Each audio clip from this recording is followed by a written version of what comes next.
if you want to use your Samsung Mobile as an AC remote control, well, there are a few things that you need to do.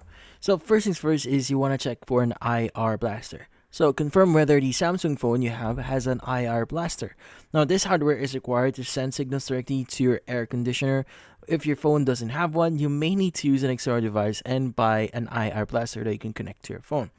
Next is you want to install the Appropriate app. So I want to go to Google Play Store and download the remote control app. Now, Samsung SmartThings app is one option. There's also third-party options out there, like for example, Animo. But go and just research or see whichever software or app is compatible with your device. Now, next is you want to set up the app. Now, open the app and follow the instructions. Now, choose the AC brand and model from the available list. Now, if the exact model isn't shown, try similar options or use the learning mode if supported. Next is you want to use the app to power the AC on and off. Adjust the temperature, change cooling modes here, and check if the commands work properly. And also, you may want to start customizing your settings. Now, once the AC responds, fine-tune the setup. Many apps let you set schedules, control fan speed, and create presets for different times of the day. But that's about it.